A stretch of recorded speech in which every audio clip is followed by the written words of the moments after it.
Hello students, NC children academy की online classes में आपका स्वागत है।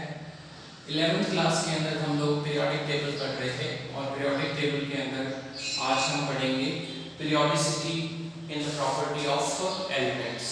ठीक है, जो भी एलिमेंट्स हमने पढ़े हैं उन एलिमेंट्स की जो प्रॉपर्टीज है उसमें पीरियोडिसिटी किस प्रकार से पाई जाती है इसकी हम बात करेंगे। बेसिकली आज के टॉपिक में हम ये सीखेंगे कि जैसे एलिमेंट्स के कुछ फीचर्स हैं, जैसे कि हम एटॉमिक रेडियस की ही बात कर लेते हैं। तो एटॉमिक रेडियस जो है वो एटॉमिक नंबर के साथ साथ किस प्रकार से वेरी करती है, मतलब किस प्रकार से उसकी वैल्यूज में चेंजेस आते हैं, ये बात हम इसमें पढ़ेंगे। बहुत सारी प्रॉपर्टी हैं जिनकी पीरियोडिसिटी की बात करी जाएगी, जैसे एटॉमिक साइज या एटॉमिक रेडियस की बात कर लेते हैं, या फिर हम आयोनाइजेशन पोटेंशियल की बात कर लेते हैं, इलेक्ट्रोनेगेटिविटी की बात कर लेते हैं, या फिर आईपी, इसके अलावा जो है इलेक्ट्रॉन एफिनिटी एक और टर्म आती है वो हम इसके अंदर पढ़ेंगे। तो ये सारी चीज़ें जो है पीरियोडिसिटी के अंदर पढ़ी जाती हैं और पीरियोडिक टेबल के अंदर जो क्वेश्चन आते हैं, मतलब वो सबसे ज़्यादा क्वेश्चन जो है वो इस टॉपिक पे आएंगे पीरियोडिसिटी के ऊपर। ठीक, तो चलिए स्टार्ट करते हैं कि पीरियोडिसिटी जो है वो क्या होती है। तो देखिए, पीरियोडिसिटी क्या है? रेगुलर या फिर continue, continue change in the property of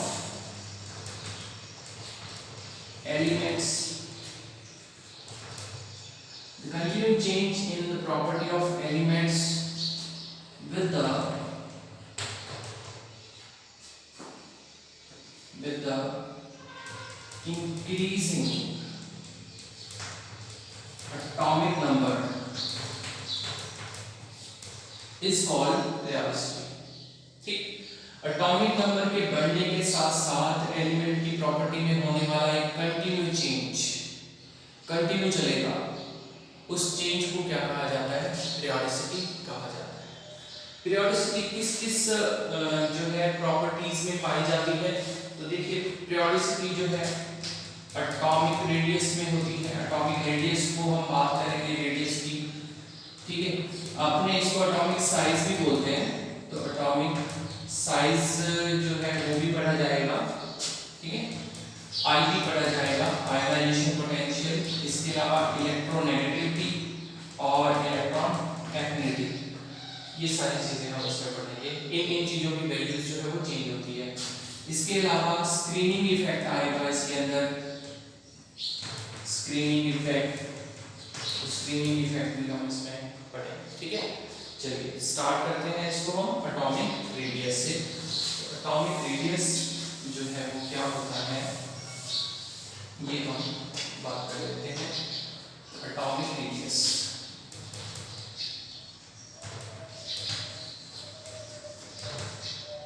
ठीक, एटॉमिक रेडियस जो है भाई, अगर हम इसको क्वांटम मैकेनिक्स के हिसाब से देखें तो एटॉमिक रेडियस जो है उसको कैलकुलेट करना बहुत मुश्किल है, ठीक है। एटॉमिक रेडियस जो है वास्तव में ये होती है जैसे न्यूक्लियस है, इसके चारों ओर इलेक्ट्रॉन जो है वो चक्कर काट रहा है, तो जो सबसे बाहर वाला इलेक्ट्रॉन ये होगा, इसकी और इसके बीच की जो डिस्टेंस है ना, उसको एटॉमिक रेडियस कहा जाता है, सबसे बाहर वाले इलेक्ट्रॉन, ठीक। तो अगर ये एटॉमिक रेडियस है तो इलेक्ट्रॉन तो कभी भी एक जगह पर रुकता है ही नहीं, वो तो हमेशा मूवमेंट करता रहता है। तो इसकी एटॉमिक रेडियस कैसे कैलकुलेट की जा सकती है? दूसरा, हमने एक हाइजेनबर्ग का अनसर्टेनिटी प्रिंसिपल पढ़ा हुआ है।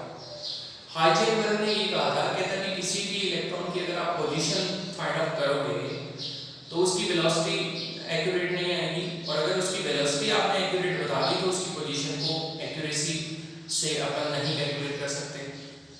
तो इसलिए इनकी जो रेडियस है वो उस पर एग्जैक्ट वैल्यू निकालनी बहुत मुश्किल है, लेकिन फिर भी हम कुछ प्रिंसिपल के बेसिस पर जो रेडियस को डिफाइन किया गया है उन रेडियस की हम बात करेंगे।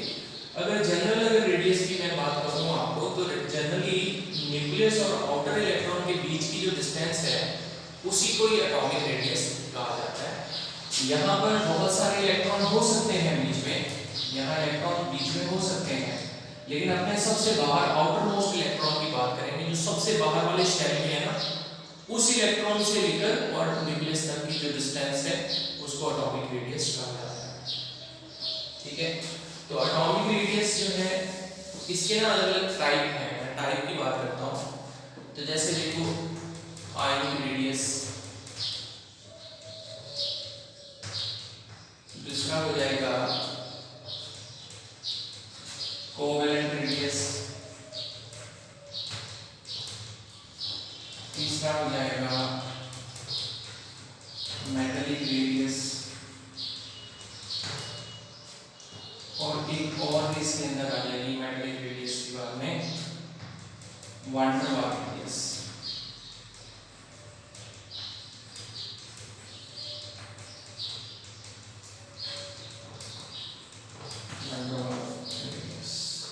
ठीक है, चार प्रकार की रेडियस को हम इसके अंदर स्टडी करेंगे। तो मैं सबसे पहले वाली की बात करता हूँ, आयनिक रेडियस। आयनिक रेडियस देखो क्या होती है भाई, देखो जैसा कि इसके नाम से पता चल रहा है कि आयनिक रेडियस की, आयन की रेडियस की वो बात कर रहा है। ठीक, अब आयन जो है वो एक न्यूट्रल एटम से बनेंगे, तो हम आयनिक रेडियस को न्यूट्रल एटम के साथ कंपैरिजन भी उसका करेंगे कि आयन की रेडियस और एक न्यूट्रल एटम की रेडियस में क्या डिफरेंस होता है। ठीक है, तो आयंस की जो रेडियस है इसमें आप देखो कि ये बनती कैसे है। पहले तो हम ये बात करते हैं, मान लेते हैं कि ये कोई एलिमेंट है m, और m को हमने ये इसकी रेडियस ऐसे बना दी है। ठीक है, ये m का न्यूक्लियस हो गया और बाहर इसका शेल बन गया, इसकी रेडियस हो गई है। ठीक, ये कोई इनर शेल था। अब इसमें देखो आयन कैसे बनेगी, ये तो न्यूट्रल है, ठीक है ना, ये तो न्यूट्रल है। तो दो केस हो सकते हैं, एक तो इसका कैटायन बन सकता है। कैटायन कैसे बनेगा, -1 इलेक्ट्रॉन से बनेगा। तो अगर ये बाहर वाला इलेक्ट्रॉन यहाँ है, जिसको हम गायब कर दें, तो सब सिर्फ अंदर वाला शेल रह जाएगा। ये बाहर वाला तो गायब ही हो गया, ये तो गायब ही हो जाएगा बाहर वाला। एक इलेक्ट्रॉन माना हमने ऐसा माना है कि बाहर एक इलेक्ट्रॉन है, तो एक इलेक्ट्रॉन ये तो गायब हो गया, अंदर वाले इलेक्ट्रॉन को देखेंगे तो शेल पड़ा रहेगा। लेकिन अगर इसको एक इलेक्ट्रॉन इसमें जोड़ दिया जाए और ये एनायन बन जाए, तो फिर उसमें इलेक्ट्रॉन इंक्रीज हो जाएंगे और इसकी रेडियस जो है वो बढ़ जाएगी इस प्रकार से। यानी कि आयनिक रेडियस दो टाइप की होगी, एक तो होगी कैटायनिक और एक होगी एनायनिक। ठीक है, दो प्रकार की रेडियस को हमने पढ़ना है। तो दोनों रेडियस को अलग अलग तरीके से हम डिफाइन करते हैं। सबसे पहले मैं बात करूंगा कैटायनिक रेडियस की। ठीक है, इसको समझते जाना, कैटायनिक रेडियस क्या होती है। कैटायनिक रेडियस, ठीक, तो देखो ये मेटल है, इसमें से एक इलेक्ट्रॉन निकाल दिया तो M+ बनेगा। ठीक, ये कैटायन बन गया। ठीक, यहाँ देखो ये आउटर इलेक्ट्रॉन है, इसमें से एक इलेक्ट्रॉन निकाला तो ये तो रह जाएगा, बाहर वाला कितने शेल बना दिए हैं हमने, तो ये तो गायब हो गया। ठीक है, तो ये कैटायन बना। अब आप खुद ही सोच के देखो कि जो मेटल है जो न्यूट्रल फॉर्म में है उसकी रेडियस और कैटायन की रेडियस, इसमें डिफरेंस आ रहा है। कैटायन की रेडियस जो है वो कम हो जाती है। तो फिर अगर मैं ऐसे कहूँ कि M और M+ की रेडियस की अगर बात करें तो इसकी रेडियस ज़्यादा होगी M की। ठीक, अच्छा, इसमें से अगर एक इलेक्ट्रॉन और निकाल दिया जाए तो ये भी गायब हो इसका मतलब m+2 ये हो जाएगा। ठीक है, तो इस तरीके से आपको ये याद रखना है कि कैटायन की जो रेडियस है वो हमेशा जैसे जैसे इलेक्ट्रॉन निकलते जाएंगे वैसे वैसे क्या होती जाएगी, कम होती जाएगी, है ना। एग्जांपल की बात कर लेते हैं।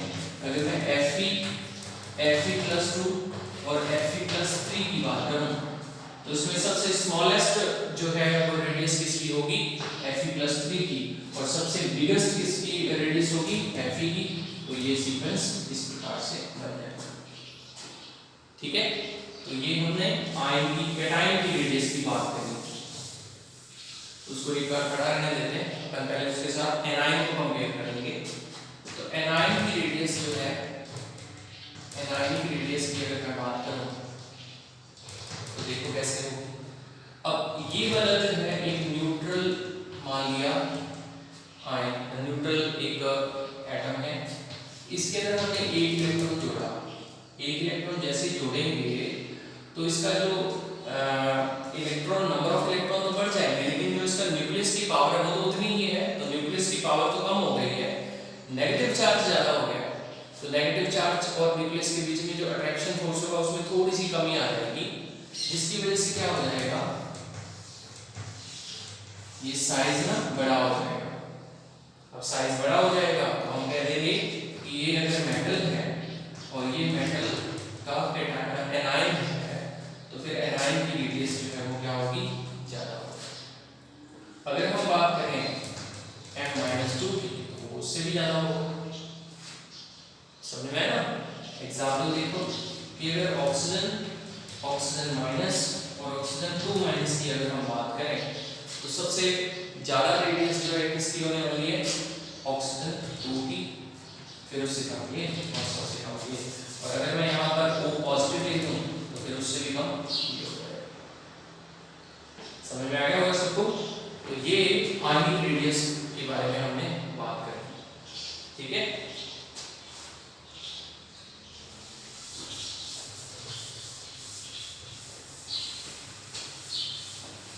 फिर इसके बाद में हम एक रेडियस और पढ़ते हैं जिसको बोला जाता है कोवेलेंट रेडियस। कोवेलेंट रेडियस देखो कैसे बनती है। कोवेलेंट रेडियस बनती है जब किसी दो एटम के बीच में कोवेलेंट बॉन्ड बना होता है तो उससे जो रेडियस बनेगी उसको कोवेलेंट रेडियस कहेंगे। देखो जैसे ये एक एटम है और ये दूसरा एटम है, ठीक, दोनों के बीच में ओवरलैपिंग हो रही है। ड्यूरिंग द ओवरलैपिंग इसके बीच में कोवेलेंट बॉन्ड बनता है। ओवरलैपिंग क्या होती है हम लोग फोर्थ लेसन में पढ़ेंगे। तो अगर मैं इसको यहां से मिटा ही देता हूं, ये देखिए, तो इनके बीच की जो डिस्टेंस होगी उस डिस्टेंस का जो हाफ होगा, इस हाफ को हम क्या कहेंगे, कोवेलेंट रेडियस कहेंगे। ठीक है, तो सिंपल सा है कि भाई अगर कोवेलेंट बॉन्ड बना हुआ है तो उन दो एटम के बीच में जो रेडियस होगी उसको कोवेलेंट रेडियस कहा जाएगा। ठीक है, तो कोवेलेंट रेडियस जो है इसमें इस प्रकार से हम कैलकुलेट कर सकते हैं। जैसे इसके अंदर एग्जांपल है कार्बन और कार्बन के बीच की जो डिस्टेंस है 1.5 होता है। कार्बन कार्बन बॉन्ड लेंथ जो सिंगल बॉन्ड जो है उसकी बॉन्ड लेंथ जो है 1.54 एंगस्ट्रॉम है। तो वो कह रहे हैं कि अगर इसमें कार्बन की रेडियस निकालनी हो आपको तो कैसे निकालेंगे, तो कार्बन की रेडियस कितनी हो जाएगी, 1.54/2 कर दोगे 0.77 एंगस्ट्रॉम आ जाएगा। तो ये कार्बन की रेडियस आ जाएगी सिंगल बॉन्ड की। बात क्लियर हो रही है ना। तो ये हमारा रेडियस का कोवेलेंट रेडियस कंप्लीट हो गई है। ठीक है, मेटालिक रेडियस और वैन डेर वाल रेडियस